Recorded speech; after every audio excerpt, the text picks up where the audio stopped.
ውድ ቤተሰቦቼ ዛሬ እንግዲህ ዶሮቼ ላስከትባቸው ነው እና እንዴት ናችሁ?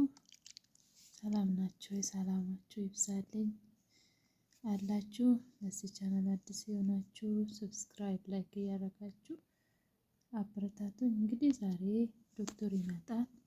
መድኃኒቶቹን ገዝቼዋለሁ። ይሄው መጥበጫ ነው ማለት ነው። ይሄኛው ደግሞ የማጅራት መድኃኒት ነው አሉ። እንግዲህ ይሄ ምንድነው እሱ? ይሄኛው አንዴ እንትን ካሉ መጥፎ ነው ከተያዙ እየተባለ ነው። እኔ ራሴ ጠዋት ስነሳ ስላላስከተብኳቸው በጣም ነበረ የምፈራ፣ ግን ደግሞ እስካሁን ደህና ናቸው ማለት ነው። ዶክተር ከመጣልኝ እንግዲህ ይከትብልኛል ማለት ነው። እና ቤተሰቦች ይሄ የማጅራት ማለት እና ምን ይላል ኤክስፓየርዱን ግን እኮ ነው ያላየሁትም ሲገዛ ሰው ነው የገዛልኝ። 2000 ስንት ነው ምናምን እና የ2017 ላይ ይሄኛውስ እንጃ። እና ሌሎቹ ደግሞ የክንፍ እዚህ ውስጥ ነው ያለው።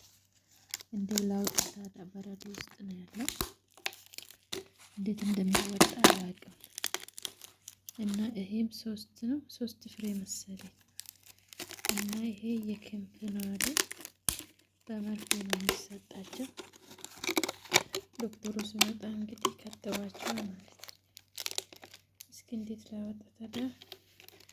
ቤታል በረዶ ቤት መቀመጥ ከጀመረ በጣም እየጠፋ መድኃኒት ይሄ ነበረ። ይሄ 2027 ለበራ ኤክስፓየርድ አይደለም ገና ነው። 27 ገና ነው። እዚህ ውስጥ ያለው እንዴት ላውጣ?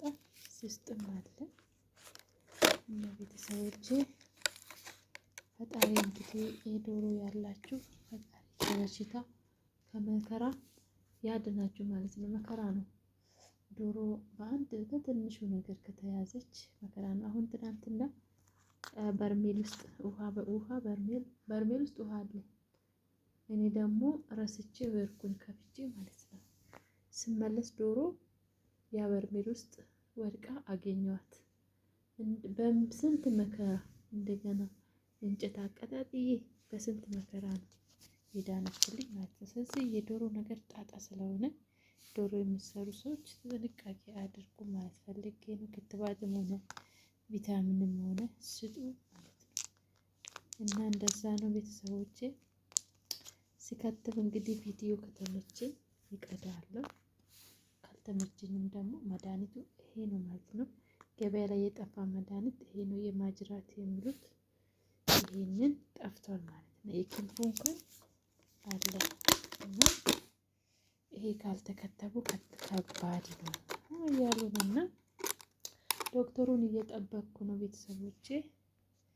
ዶክተሩ ከመጣ በኋላ በዚህ መልክ ተበጥብጦ ይሰጣቸዋል ማለት ነው። እና ይሄ በሰው በኩል ነው ያገኘሁት። ዶሮ የሸጠልኝ ሰው ልጅ እሱ ነው። ከእሱ ሲተርፍ ለእኔ የሰጠኝ እንጂ ገበያ ላይ በአሁኑ ሰዓት ጠፋ እያሉ ነው። አላውቅም። እና እንደዛ ነው ቤተሰቦቼ። ይሄን ይመስላል። እዚህ ውስጥ ያለ እንግዲህ አልወጣ አለ። እንዴት አድርጌ እንደማወጣ አላውቅም። ይሄ ካልተቀደደ አይሆንም እንጂ ያሳያቸው ነበረ። እዚህ ውስጥ 3 ፍሬ ነው ያለው። 3 ፍሬ እንግዲህ እቺኛው አንዷ ስበጠበጥ 100 ዶሮ ይሆናል።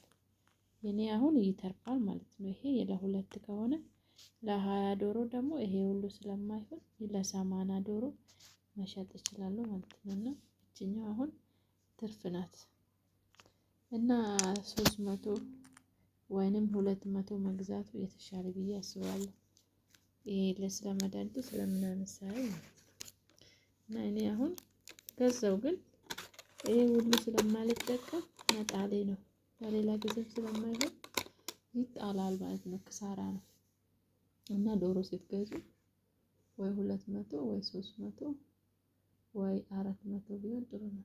እንደዛ ነው የሚሸጡት እነሱ።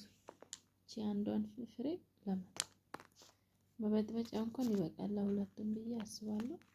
እና ቤተሰቦቼ ይሄን ነበረ። አመሰግናለሁ። ደህና ሁኑ እላችኋለሁ። በሉ